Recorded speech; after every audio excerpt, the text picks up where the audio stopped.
Halo chess lovers, berjumpa lagi di channel Dunia Catur.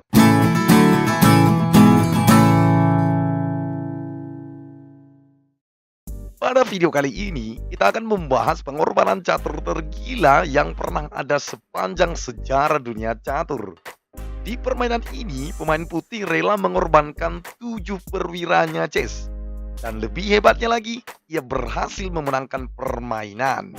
Bagaimana keseruannya? Langsung saja check it out.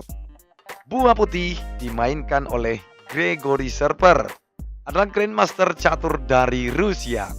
Dan bunga hitam dipegang oleh Ioannis Nikolaidis, seorang Grandmaster catur asal Yunani.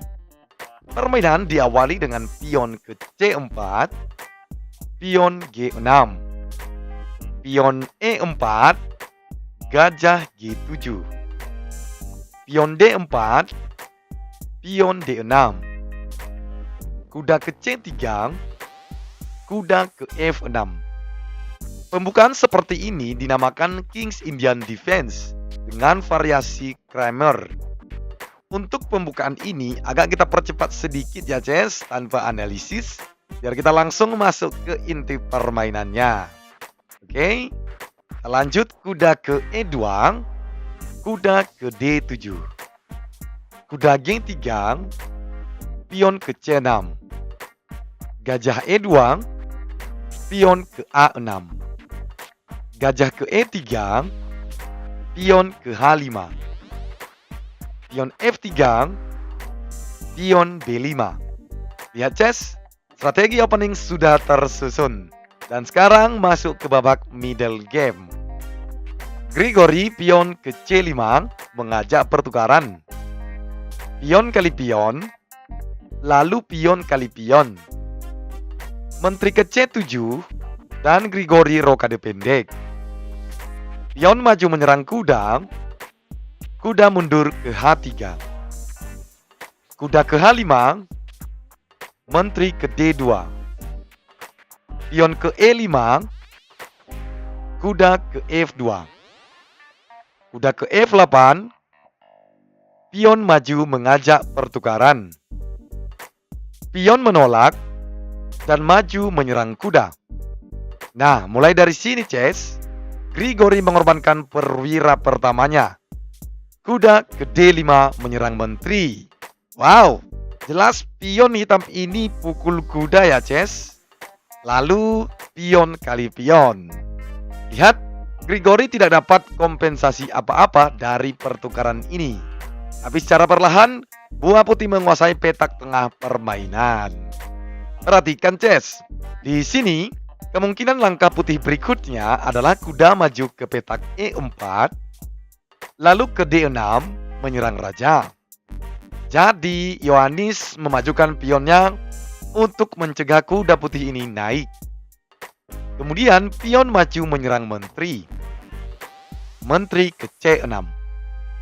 Lalu Gregory gajah ke B5 menyerang menteri.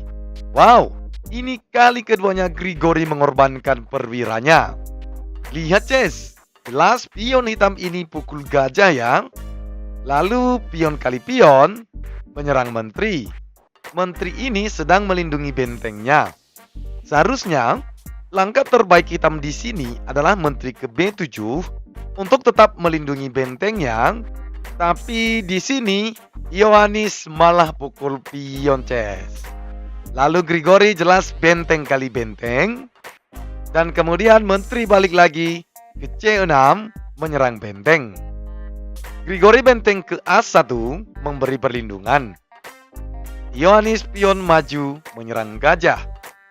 Gregory mengabaikannya dan lebih memilih benteng ke A7 dengan rencana berikutnya akan ke E7 menyerang raja. Lalu kuda ke D7 menutup serangan. Kemudian Gregory benteng kali gajah, ska. Dan terhitung ini adalah pengorbanan ketiganya Ces, karena penukaran barang yang tidak senilai. Kemudian menteri kali benteng. Lalu Gregory menteri ke D5, lagi-lagi mengabaikan gajahnya ini Ces. Kemudian pion kali gajah, sekaligus menyerang kuda. Dan ini terhitung sudah perwira keempat dikorbankan. Next, Grigori menteri ke E6 Ska. Raja ke F8. Lihat Ces, kuda hitam ini sedang terpaku dan pastinya sudah wajib hangus. Dan adalah sewajarnya kalau putih memajukan kuda ini untuk menghindari serangan pion sekaligus membantu agresi serangannya.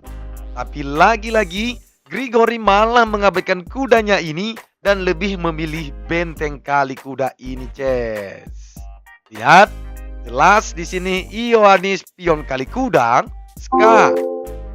Kuda ini terhitung sebagai korban kelima ya, Ces.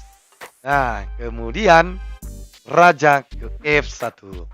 Lihat, kenapa ya kira-kira Raja tidak makan pion ini, Ces? Perhatikan.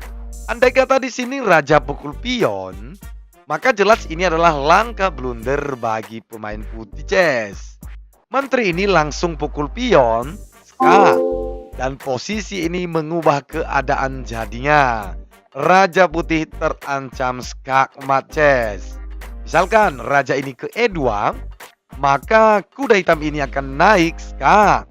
Dan keadaan ini pastinya akan semakin membuat pemain hitam nyaman menyerang Raja Putih. Oke, Ces, kita kembali. Setelah pion kali kuda, Ska, Raja membelok ke F1. Lalu perhatikan ini, Ces. Raja hitam ini terancam skakmat oleh Menteri Putih di petak F7. Lalu Ioannis menjawab Menteri ke A7. Grigori membalas benteng ke F7 Ska. Dan ini lagi-lagi terhitung sebagai pengorbanan perwira yang ke-6 ya, Ces. Wow, luar biasa. Di sini Ioannis jelas menteri pukul benteng. Lalu menteri ke C8 Ska. Menteri menutup. Lalu Grigori menjawab pion maju ke petak D7. Sebuah langkah yang benar-benar menyakitkan bagi hitam. Lihat, menteri ini tidak dapat pukul pion ini ya, Ces, karena sedang melindungi raja dari serangan menteri putih. Lalu di sini Ioannis menjawab raja ke F7. Kemudian pion kali menteri Ska. Benteng kali menteri. Menteri ke B7 Ska. Benteng menutup. Pion maju ke C6. Lihat, benteng ini tidak dapat pukul menteri ya, Ces, karena pion ini akan maju dan pasti promosi menteri. Jadi Ioannis menjawab pion maju ke petak F4. Grigori pion ke C7 dan selangkah lagi promosi menteri. Pion ke E3. Menteri ke D5 Ska. Raja ke F6. Menteri ke D6 Ska. Raja balik lagi ke F7. Kali lagi menteri ke D5 Ska. Raja balik lagi ke F6. Lagi-lagi menteri ke D6 Ska. Raja turun ke F7. Lalu di sini Grigori menteri kali benteng Ska. Dan ini termasuk pengorbanan perwira yang ke-7 ya, Ces, karena penukarannya yang tidak senilai. Tapi bukan masalah bagi Grigori. Sini raja kali menteri. Dan jelas Grigori pion promosi menteri. Kemudian gajah ke H6 melindungi pion. Menteri ke C5 Ska. Raja ke D7. Menteri B5 Ska. Raja ke D8. Menteri B6 Ska. Raja ke D7. Lalu menteri kali pion dan menyerang kedua perwira hitam ini. Ioannis menjawab pion maju ke petak E2 Ska. Raja kali pion. Kemudian gajah ke E3 Ska. Lihat, Ces, di sini Ioannis mencoba mencari peluang bangkit dengan mengumpan jebakan bagi Raja Putih ini. Kedua buah hitam ini tidak terlindungi, Ces. Jadi di sini Raja Putih pun harus berhati-hati. Pertama, jika di sini Raja Kali Gajah, maka pion ini maju dan promosi menteri.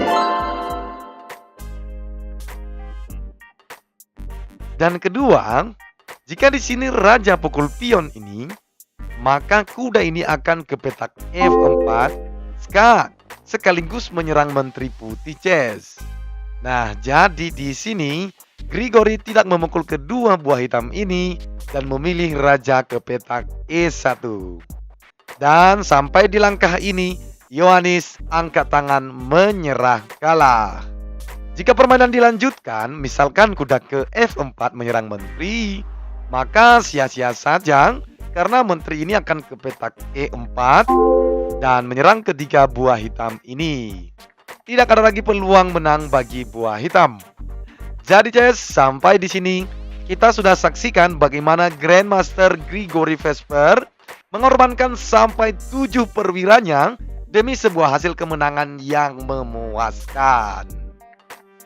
Oke, Ces, dari sini ada satu pembelajaran yang penting yang dapat kita petik dari pertandingan ini. Mungkin saat ini kita memiliki banyak hal-hal yang berharga.